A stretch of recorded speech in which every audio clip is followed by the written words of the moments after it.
कश्मीर के घने जंगल में एक आदमी गहरी नींद में सो रहा था। सुलेमान शाह, जिसे दुनिया हाफिज मूसा के नाम से जानती थी। और तभी एक गोली चलने की आवाज आती है और हाफिज मूसा वहीं ढेर हो जाता है। इस गोली को चलाने वाला कोई आम आदमी नहीं था। ये थे भारतीय सेना के पैरा SF के जबरदस्त कमांडो मेजर विक्रम सिंह। लेकिन कहानी यहीं खत्म नहीं होती, क्योंकि हाफिज मूसा कोई मामूली आदमी नहीं था। वो पाकिस्तान आर्मी के एलीट SSG ग्रुप का एक हाईली ट्रेंड ऑफिसर था। अब सवाल यह है, पाकिस्तान का एक SSG ऑफिसर कश्मीर के घने जंगल में क्या कर रहा था और भारतीय पैरा कमांडोज ने उस पर गोली क्यों चलाई? इस राज से पर्दा उठाता है ऑपरेशन महादेव। अगर आपको सच जानना हो तो पूरी वीडियो जरूर देखिए और बने रहिए हमारे साथ।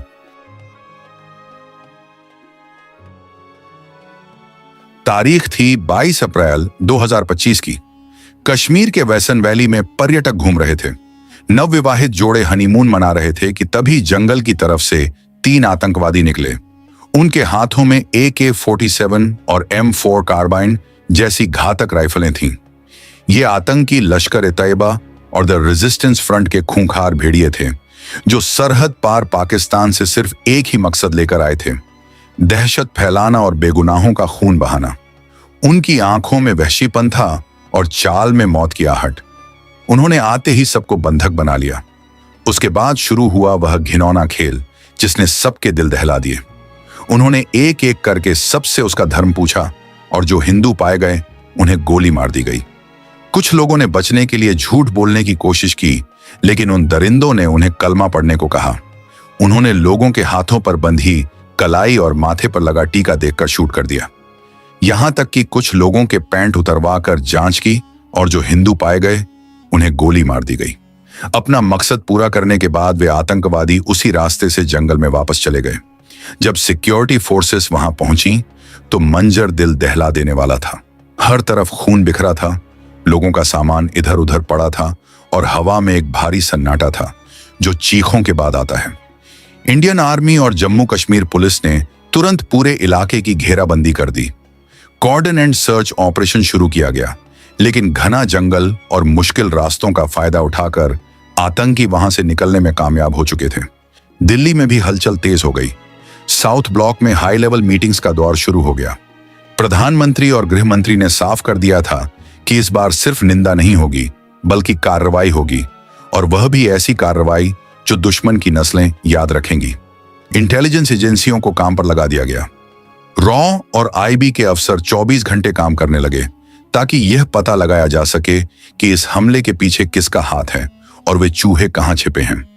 शुरुआती जांच में ही साफ हो गया कि इस हमले का मास्टरमाइंड कोई और नहीं, बल्कि लश्कर-ए-तैयबा का कमांडर सुलेमान शाह उर्फ हाशिम मूसा था।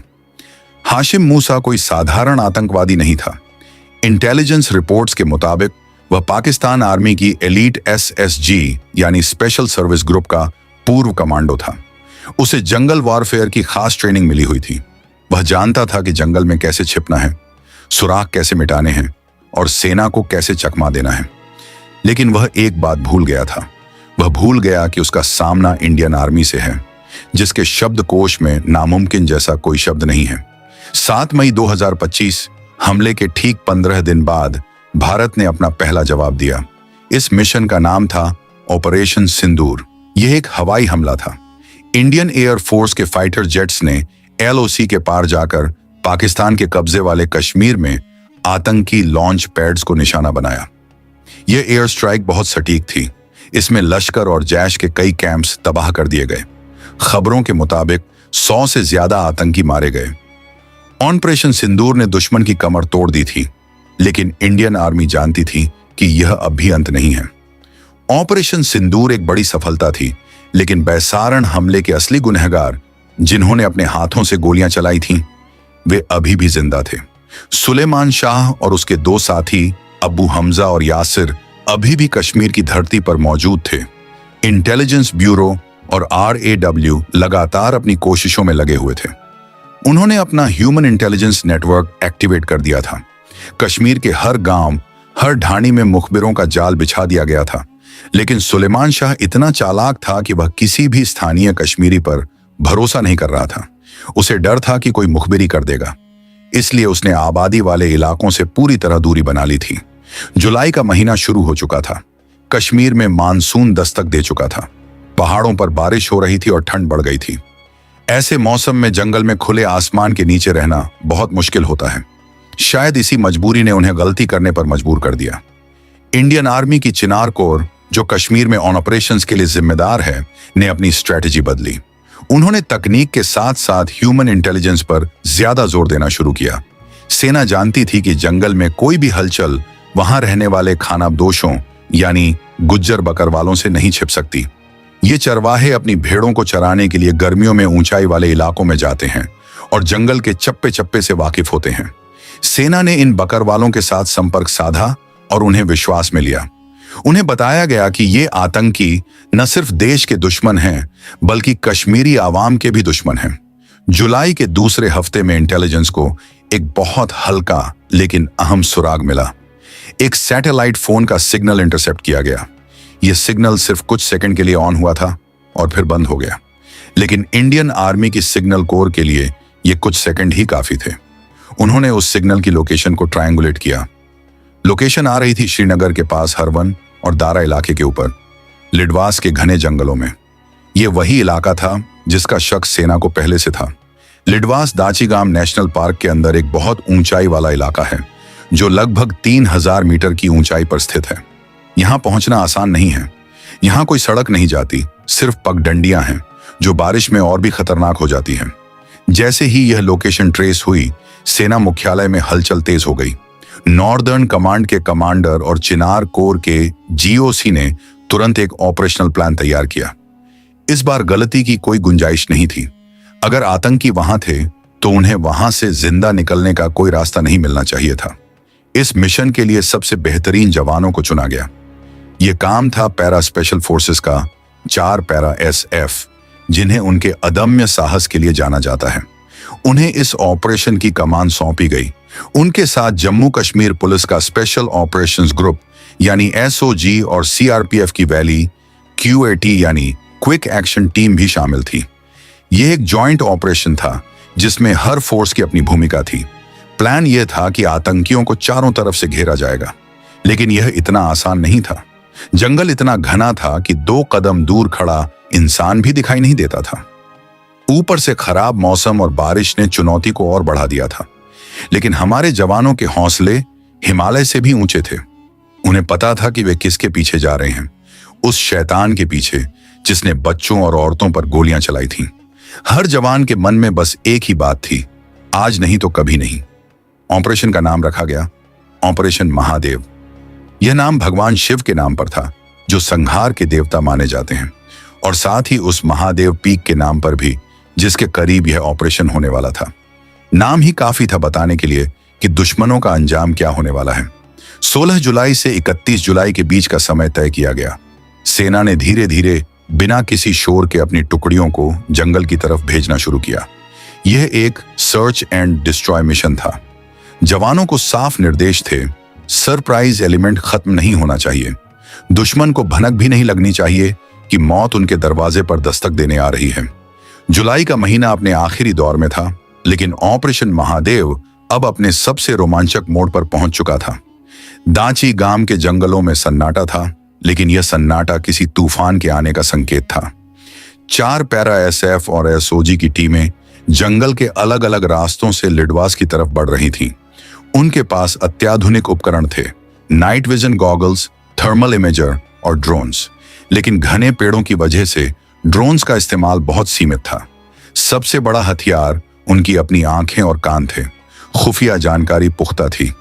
एक स्थानीय बकरवाल ने पुलिस को बताया था कि उसने जंगल के ऊपरी हिस्से में 3 अनजान लोगों को देखा है, जो फौजियों जैसी वर्दी में नहीं थे, लेकिन उनके पास बड़े हथियार थे और वे कश्मीरी नहीं लग रहे थे। यह जानकारी उस सैटेलाइट फोन इंटरसेप्ट से मेल खा रही थी। अब पहेली के टुकड़े जुड़ने लगे थे। बकरवाल ने बताया कि वे लोग एक प्राकृतिक गुफा के पास तंबू लगाकर रह रहे हैं, जो एक नाले के किनारे है। यह जगह टैक्टिकल दृष्टि से बहुत महत्वपूर्ण थी। ऊंचाई पर होने की वजह से वहां से नीचे आने वाले किसी भी रास्ते पर नजर रखी जा सकती थी। सुलेमान शाह ने अपनी छिपने की जगह बहुत सोच समझकर चुनी थी। वहां से वह आसानी से देख सकता था कि कोई सेना की टुकड़ी ऊपर आ रही है या नहीं। यही वजह थी कि सेना ने दिन के उजाले में सीधा हमला करने के बजाय रात के अंधेरे और खराब मौसम का फायदा उठाने का फैसला किया। 27 जुलाई की रात आसमान में घने बादल थे और हल्की बारिश हो रही थी। चांद की रोशनी भी बादलों के पीछे छिपी थी। जंगल में घना अंधेरा था। यही वह वक्त था जिसका हमारे जवान इंतजार कर रहे थे। मेजर विक्रम अपनी टीम को लीड कर रहे थे। उन्होंने इशारों में अपनी टीम को आगे बढ़ने का आदेश दिया। वे जीपीएस का इस्तेमाल कर रहे थे ताकि रास्ता न भटके। चढ़ाई बहुत खड़ी थी। कई जगहों पर उन्हें रस्सियों का सहारा लेना पड़ा। हर कदम पर फिसलन थी। एक छोटी सी गलती और वे सैकड़ों फीट नीचे खाई में गिर सकते थे। लेकिन उनकी ट्रेनिंग ऐसी थी कि वे पहाड़ों पर भी चीते की फुर्ती से चल सकते थे। मेजर विक्रम को पता था कि वे किल जोन के करीब पहुंच रहे हैं। उन्होंने अपनी टीम को 2 हिस्सों में बांट दिया। एक टीम, जिसे अल्फा कहा गया, वह सीधे रास्ते से जा रही थी, जबकि दूसरी टीम ब्रावो पीछे के रास्ते से यानी पहाड़ की दूसरी तरफ से ऊपर चढ़ रही थी। मकसद यह था कि अगर आतंकी भागने की कोशिश करें तो वे ब्रावो टीम के जाल में फंस जाएं। यह क्लासिक हैमर एंड एनेविल टैक्टिक थी। एक तरफ से हथौड़ा मारो और दूसरी तरफ निहाई पर रखकर कुचल दो। रात के करीब 3 बज रहे थे। ठंड हड्डी तक कंपा देने वाली थी, लेकिन जवानों के शरीर में एड्रेनालिन दौड़ रहा था, जिससे उन्हें ठंड का एहसास नहीं हो रहा था। तभी अल्फा टीम के लीड स्काउट ने हाथ उठाकर रुकने का इशारा किया। उसने अपने थर्मल इमेजर में कुछ देखा था। लगभग 200 मीटर की दूरी पर पेड़ों के झुरमुट के बीच उसे 3 हीट सिग्नेचर्स दिखाई दिए, यानी 3 जीवित प्राणी। क्या वे जानवर थे या वही थे जिनकी तलाश थी? मेजर ने ध्यान से स्क्रीन पर देखा। 2 आकृतियां लेटी हुई थीं, शायद सो रही थीं, और एक आकृति बैठी हुई थी जिसके हाथ में कुछ लंबा सा था, एक राइफल। यह सेंट्री था, पहरेदार। अब कोई शक नहीं था, ये वही आतंकी थे। सुलेमान शाह ने अपनी सुरक्षा के लिए पहरा लगा रखा था। मेजर विक्रम ने तुरंत हेडक्वार्टर्स को रेडियो पर मैसेज भेजा, contact established, target in sight. Headquarters से आदेश मिला, proceed with caution, take them out. अब सवाल यह था कि हमला कैसे किया जाए। अगर वे गोली चलाते तो आवाज से बाकी दोनों जाग जाते और जवाबी कार्रवाई शुरू कर देते। अंधेरे में गोलीबारी बहुत खतरनाक हो सकती थी। मेजर ने स्नाइपर को पोजीशन लेने का इशारा किया। स्नाइपर ने अपनी लॉन्ग रेंज राइफल को सेट किया और साइलेंसर चेक किया। उसका निशाना उस बैठे हुए पहरेदार पर था। उसे एक ही शॉट में ढेर करना था ताकि वह शोर न मचा सके। उधर ब्रावो टीम भी अपनी पोजीशन पर पहुंच चुकी थी। उन्होंने पीछे के सारे रास्ते ब्लॉक कर दिए थे। अब ये आतंकी एक ऐसे पिंजरे में थे जिसकी चाबी इंडियन आर्मी के पास थी। जंगल में सन्नाटा इतना गहरा था कि बारिश की बूंदों की आवाज भी साफ सुनाई दे रही थी। हर जवान की उंगली ट्रिगर पर थी, सांसें थमी हुई थीं। वह पल आ गया था जब महीनों की मेहनत, खुफिया जानकारी और सब्र का फल मिलने वाला था। सुलेमान शाह, जो खुद को पाकिस्तान का सबसे बेहतरीन कमांडो मानता था, आज अपनी जिंदगी की सबसे बड़ी गलती कर बैठा था। उसने इंडियन आर्मी के धैर्य को उसकी कमजोरी समझ लिया था। वह नहीं जानता था कि भारतीय सेना जब आती है तो तूफान की तरह आती है। अचानक जंगल में एक सूखी टहनी टूटने की आवाज आई, शायद हवा से या किसी जानवर के चलने से। वह पहरेदार चौकन्ना हो गया। उसने अपनी राइफल उठाई और अंधेरे में इधर उधर देखने लगा। क्या उसे भनक लग गई थी? क्या ऑपरेशन खतरे में पड़ गया था? मेजर विक्रम का दिल तेजी से धड़कने लगा। अगर उसने गोली चला दी तो सरप्राइज खत्म हो जाएगा। स्नाइपर ने अपनी सांस रोकी। क्रॉस हेयर सीधे उस पहरेदार के सिर पर था। मेजर ने धीरे से विस्पर किया, होल्ड फायर, होल्ड। वे चाहते थे कि आतंकी थोड़ा और रिलैक्स हो जाए। पहरेदार ने कुछ देर इधर उधर देखा, फिर शायद उसे लगा कि कोई जानवर होगा। वह वापस बैठ गया। उसने अपनी राइफल को घुटनों पर रख लिया और जेब से कुछ निकालने लगा, शायद बीड़ी या सिगरेट। यही वह मौका था। जैसे ही लाइटर की हल्की सी चिंगारी जली, उसकी लोकेशन और भी पक्की हो गई। अब और इंतजार करना बेवकूफी होती। सुबह होने में कुछ ही घंटे बचे थे। जैसे ही सूरज की पहली किरण निकलती, आतंकियों को भागने का मौका मिल सकता था, क्योंकि वे इलाके को सेना से बेहतर जानते थे। इसीलिए अंधेरे में ही खेल खत्म करना जरूरी था। मेजर विक्रम ने अपनी घड़ी देखी, 3:45। उन्होंने गो कोड दिया, हर हर महादेव। यह सिर्फ एक नारा नहीं था, यह उस ऑपरेशन का नाम भी था और विजय का उद्घोष भी। इस कोड को सुनते ही हर जवान हरकत में आ गया। स्नाइपर की उंगली ट्रिगर पर कस गई और निशाने को एक बार फिर एडजस्ट किया गया।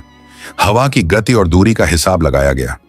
यह शॉट चूकने का मतलब था एक लंबी और खूनी मुठभेड़ जिसमें जवानों की जान भी जा सकती थी, इसलिए गलती की कोई गुंजाइश नहीं थी। जंगल के सन्नाटे में मौत अपनी चाल चलने के लिए तैयार थी और उस पहरेदार को अंदाजा भी नहीं था कि उसकी जिंदगी के अब बस चंद सेकंड ही बचे हैं। हर हर महादेव का सिग्नल मिलते ही जंगल का सन्नाटा टूट गया, लेकिन गोलियों की आवाज से नहीं बल्कि एक सटीक और साइलेंट कार्रवाई से। स्नाइपर की राइफल से एक दबी हुई आवाज निकली, पफ, और उसी पल वह बैठा हुआ पहरेदार जो यासिर उर्फ हमजा अफगानी था, बिना किसी आवाज के पीछे लुढ़क गया। गोली सीधे उसके दिमाग में लगी थी। उसे संभलने, चीखने या अपनी राइफल उठाने का एक सेकंड भी नहीं मिला। उसका लाइटर उसके हाथ से गिर गया और बुझ गया, लेकिन उस गिरने की आवाज ने तंबू के अंदर सो रहे बाकी 2 आतंकियों को जगा दिया। सुलेमान शाह और अब्बू हमजा दोनों कच्चे खिलाड़ी नहीं थे। हल्की सी आहट होते ही उनकी नींद खुल गई। उन्हें तुरंत एहसास हो गया कि कुछ गड़बड़ है। अटैक अटैक, सुलेमान चिल्लाया और उसने अपनी M4 कार्बाइन उठाई। वे दोनों तंबू से बाहर लुढ़कते हुए निकले और आड़ लेने के लिए चट्टानों के पीछे छिप गए। अब सरप्राइज खत्म हो चुका था। अब यह एक सीधा मुकाबला था। फायर फाइट शुरू हो चुकी थी। अल्फा टीम ने उन पर गोलियों की बौछार कर दी। गोलियां पेड़ों के तनों को चीरती हुई निकल रही थीं। अंधेरे में सिर्फ बंदूकों की नाल से निकलती आग की लपटें यानी मजल फ्लैश दिखाई दे रहे थे। सुलेमान शाह चट्टान के पीछे से रुक रुक कर फायर कर रहा था। वह एक मंझा हुआ खिलाड़ी था। वह अंधाधुंध गोलियां नहीं चला रहा था, बल्कि निशाना लेकर फायर कर रहा था। उसकी गोलियां मेजर विक्रम के बहुत करीब से गुजरी। कवर लो, कवर लो, मेजर चिल्लाए। जवान पेड़ों और पत्थरों की आड़ लेकर जवाबी कार्रवाई कर रहे थे। सुलेमान चिल्ला रहा था, अपने साथी को निर्देश दे रहा था। वह पश्तो और उर्दू मिक्स भाषा में गालियां दे रहा था और कह रहा था कि वह जिंदा हाथ नहीं आएगा। वह ग्रेनेड फेंकने की कोशिश कर रहा था। उसने एक ग्रेनेड का पिन निकालकर फेंका। बम, एक जवान चिल्लाया। ग्रेनेड फटने की जोरदार आवाज हुई और मिट्टी पत्थर हवा में उड़ गए। गनीमत रही कि कोई जवान उसकी चपेट में नहीं आया। मुकाबला भीषण होता जा रहा था। आतंकी ऊंचाई पर थे और उन्हें अच्छी आड़ मिली हुई थी, जिसका उन्हें फायदा मिल रहा था। वे ऊपर से नीचे फायर कर रहे थे, जो टैक्टिकली फायदेमंद होता है। लेकिन इंडियन आर्मी की ब्रावो टीम, जो पीछे से ऊपर चढ़ चुकी थी, अब एक्शन में आई। आतंकियों का ध्यान सामने अल्फा टीम पर था। उन्हें अंदाजा ही नहीं था कि उनकी मौत उनके पीछे खड़ी है। ब्रावो टीम ने ऊंचाई से नीचे की ओर फायर खोला। अब आतंकी 2 तरफ से घिर चुके थे। इसे मिलिट्री भाषा में क्रॉस फायर कहते हैं। सुलेमान को समझ आ गया कि वह फंस चुका है। अल्लाहू अकबर, चिल्लाते हुए अब्बू हमजा अपनी पोजीशन से बाहर निकला और अंधाधुंध फायर करते हुए भागने की कोशिश करने लगा।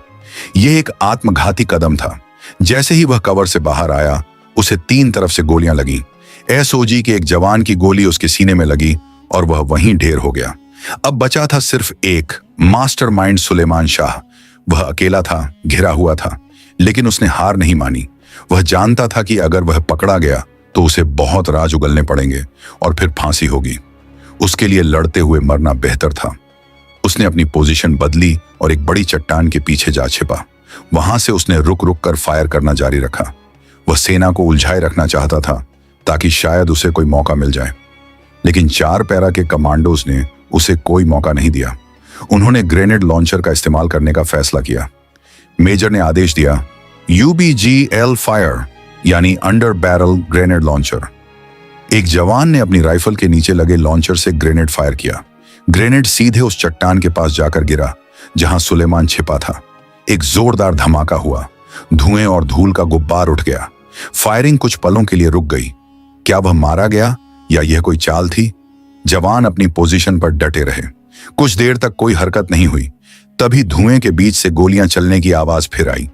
वह अभी भी जिंदा था।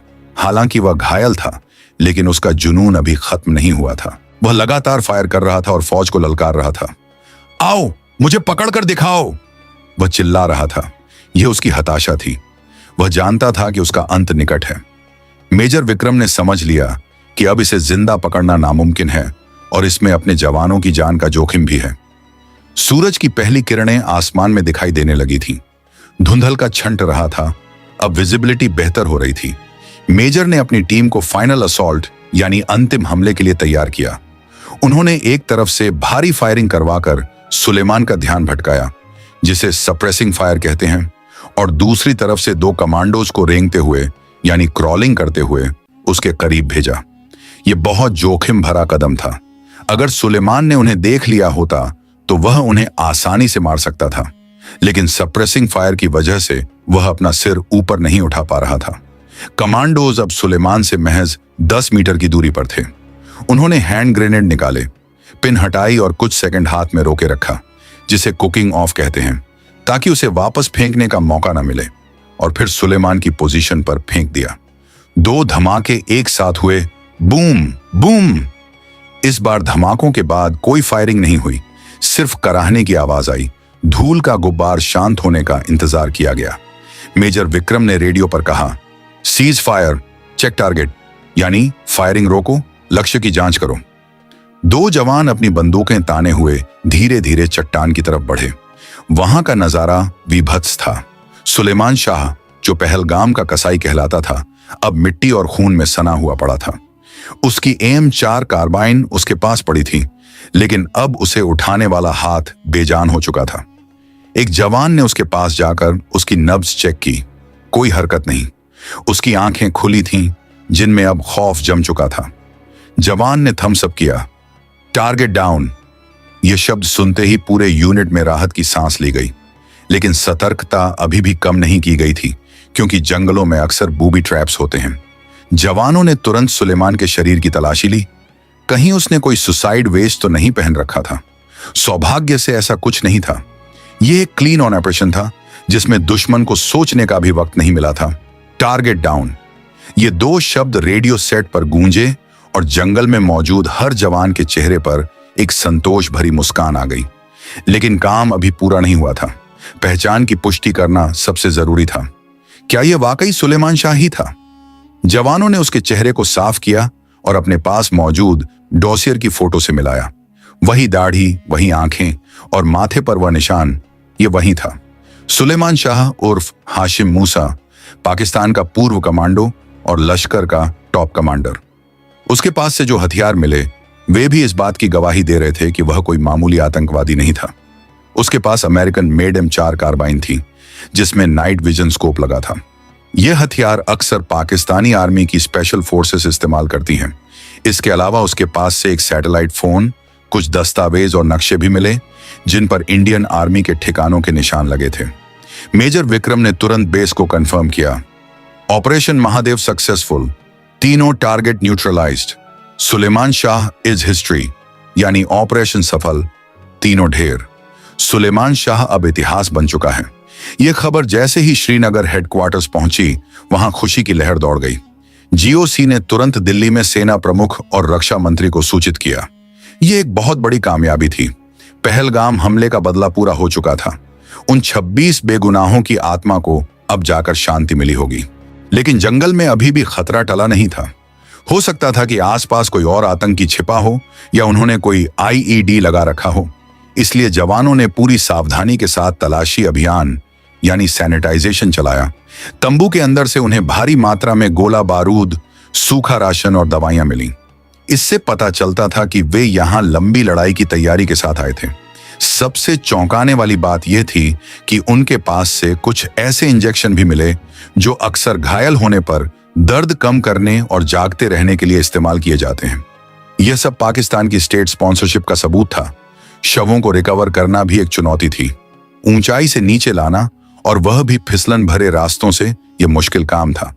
लेकिन इंडियन आर्मी अपने दुश्मनों के शवों का भी सम्मान करती है। प्रोटोकॉल के मुताबिक पुलिस ने शवों को अपने कब्जे में लिया।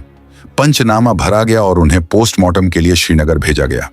वहां DNA टेस्ट के जरिए भी उनकी पहचान की पुष्टि की जानी थी, ताकि पाकिस्तान यह झूठ न बोल सके कि वे उनके नागरिक नहीं थे। हालांकि पाकिस्तान हमेशा की तरह इसे नकारने ही वाला था, लेकिन सबूत अब दुनिया के सामने आने वाले थे। तो दोस्तों, यह थी ऑपरेशन महादेव की इनसाइड स्टोरी। एक ऐसा ऑपरेशन जिसने साबित कर दिया कि नया भारत घर में घुसकर भी मारता है और जंगल में ढूंढकर भी। उम्मीद है कि हमारे जवानों की यह वीरता आपको पसंद आई होगी। अगर इस कहानी ने आपके रोंगटे खड़े किए हैं तो इस वीडियो को लाइक जरूर करें और कमेंट में जय हिंद या हर हर महादेव लिखना ना भूलें। अपने दोस्तों के साथ शेयर करें ताकि उन्हें भी पता चले असली हीरोज की कहानी। ऐसी ही और अनसुनी, रोंगटे खड़े कर देने वाली सच्ची कहानियों के लिए हमारे चैनल को सब्सक्राइब करें और बेल आइकन दबाएं ताकि आप कोई भी अपडेट मिस न करें। मिलते हैं अगली वीडियो में एक और जांबाज किस्से के साथ। तब तक के लिए जय हिंद, जय भारत।